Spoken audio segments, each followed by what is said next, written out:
Hello everyone, welcome to Current Affairs MCQs program. Let's begin with previous day's practice question. Question was, which one of the following releases the Children's Climate Risk Index, that is CCRI report? World Health Organization, United Nations Children's Fund, United Nations Educational, Scientific and Cultural Organization, or Children International? The correct answer is option B, United Nations Children's Fund, that is UNICEF.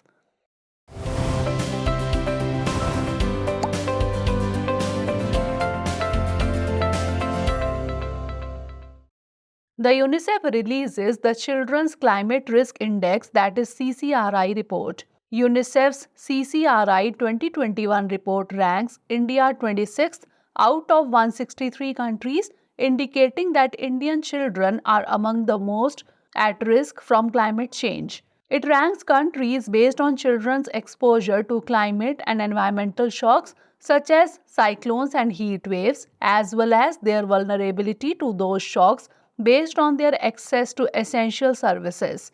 Hence, option B is the correct answer. Now let's begin today's episode. First question is regarding the Juvenile Justice, Care and Protection of Children Act 2015.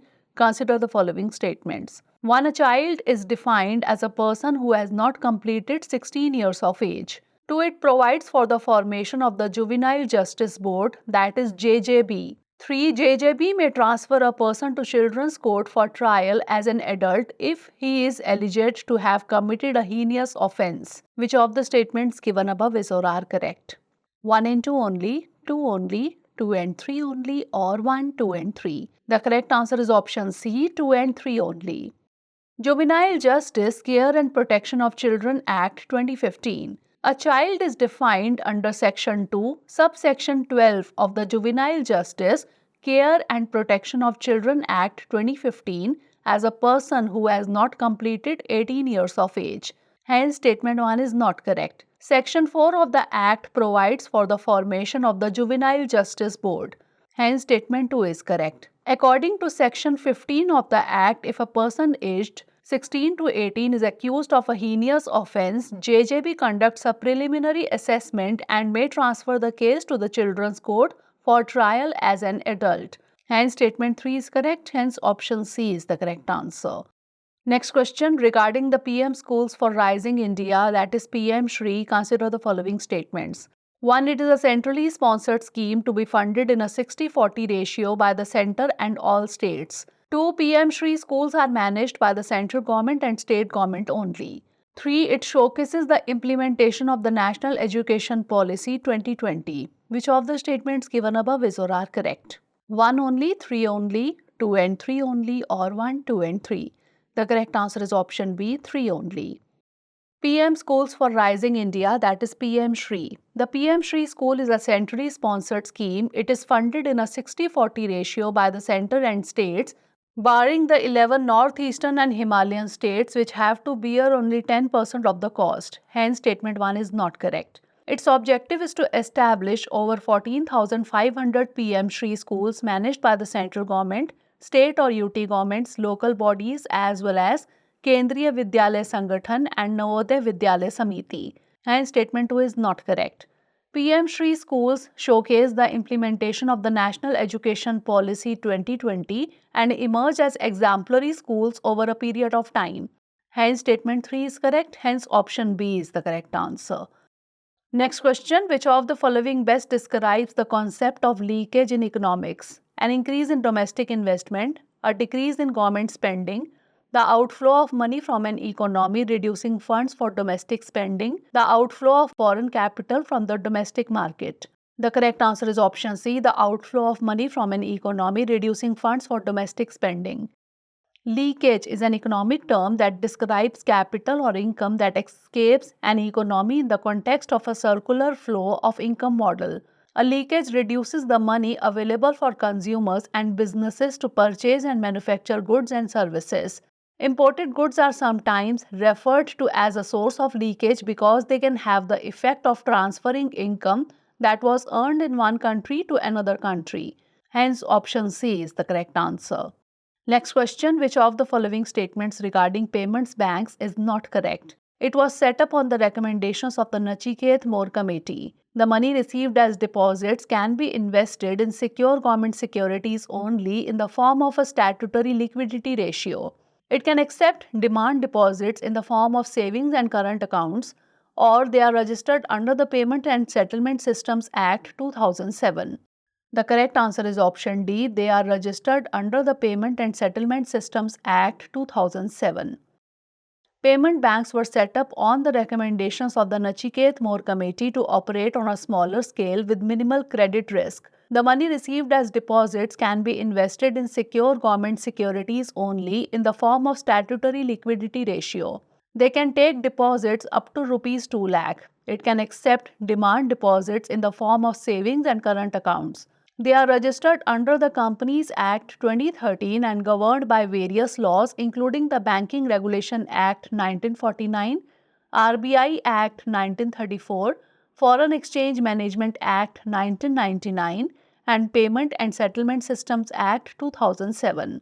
Hence, option D is the correct answer. Next question, consider the following statements regarding the Gulf of Aden. 1. It is located between the Arabian Peninsula and the Horn of Africa. 2. It connects the Red Sea to the Arabian Sea via the Strait of Hormuz. Which of the statements given above is or are correct? 1 only, 2 only, both 1 and 2, or neither 1 nor 2? The correct answer is option A, 1 only. The Gulf of Aden is located between the Arabian Peninsula in the north and the Horn of Africa in the south. Hence, statement 1 is correct. It connects the Red Sea to the Arabian Sea via the Strait of Bab el-Mandeb. Hence, statement 2 is not correct. It is also a critical part of the Suez Canal shipping route which connects the Red Sea and the Mediterranean Sea. Hence, option A is the correct answer. Next question, consider the following statements about the Bhojshala temple. 1. It was originally a temple of goddess Saraswati located in Bhopal, Madhya Pradesh. 2. It was built by Parmar King Bhoj in circa 11th century AD. Which of the statements given above is or are correct? 1 only, 2 only, both 1 and 2, or neither 1 nor 2? The correct answer is option B, 2 only. Bhojshala temple was originally a temple of the goddess Saraswati located in Dhar, Madhya Pradesh. Hence, statement 1 is not correct. It was built by Parmar King Bhoj in circa 11th century AD.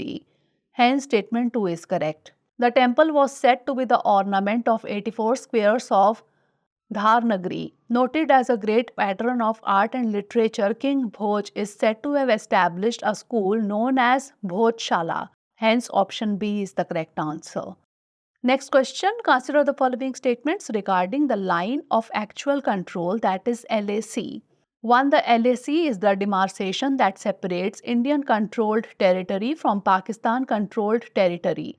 2. The border is divided into 3 sectors, the eastern sector covering Arunachal Pradesh and Sikkim, the middle sector in Uttarakhand and Himachal Pradesh, and the western sector in Ladakh. Which of the above statements is or are correct? Only 1, only 2, both 1 and 2, or neither 1 nor 2? The correct answer is option B, only 2. The line of actual control or LAC is the demarcation that separates Indian-controlled territory from Chinese-controlled territory. Hence, statement 1 is not correct. It is divided into 3 sectors, the eastern sector which spans Arunachal Pradesh and Sikkim, 1346 km, the middle sector in Uttarakhand and Himachal Pradesh, 545 km, and the western sector in Ladakh, 1597 km. Hence, statement 2 is correct. The alignment of the LAC in the eastern sector is along the 1914 McMahon Line. The McMahon Line marked out previously unclaimed or undefined borders between Britain and Tibet. Hence, option B is the correct answer. Next question, consider the following countries. 1. Australia, 2. Canada, 3. New Zealand. How many of the above employ the practice of a shadow cabinet? Only 1, only 2, all 3, or none? The correct answer is option C, all 3. A shadow cabinet consists of opposition MLAs or MPs who mirror the portfolios of government ministers. Led by the LOP or leader of the opposition, the shadow cabinet monitors and critiques the actions of the ruling government across various departments and ministries. In parliamentary democracies around the world, the concept of a shadow cabinet plays a pivotal role in the dynamics of governance and opposition. Originating from the Westminster system and prominently used in countries like the United Kingdom, Australia, Canada, and New Zealand, the concept of a shadow cabinet offers a structured framework for opposition MPs to scrutinize and challenge the policies of the ruling government. Hence, option C is the correct answer. Next question, consider the following statements about UWIN. 1. It is aimed at digitizing India's universal immunization program. 2. It will register and vaccinate pregnant women, document delivery outcomes, register newborns, and record all vaccination events. Which of the above statements is or are not correct?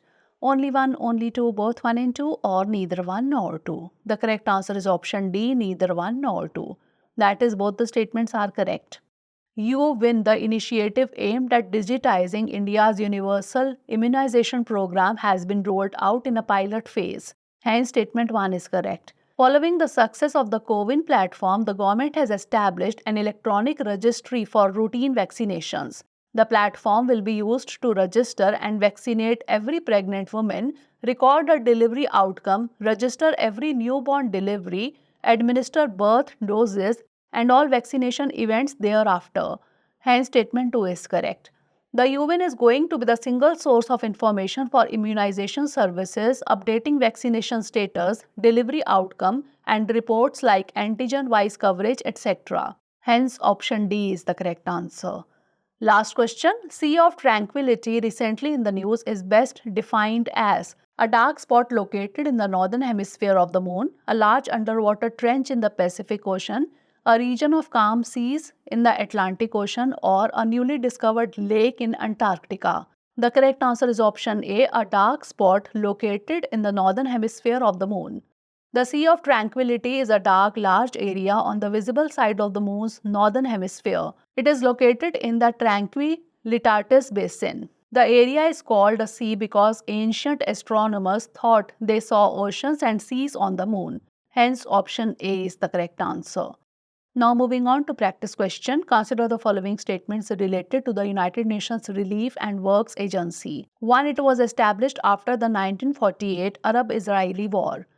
2. It is funded almost entirely by voluntary contributions from UN member states. Which of the statements given above is or are correct? Only one, only two, both 1 and 2, or neither 1 nor 2? Send the answer of this question in the comment section. Stay tuned for the next episode. Thanks for watching.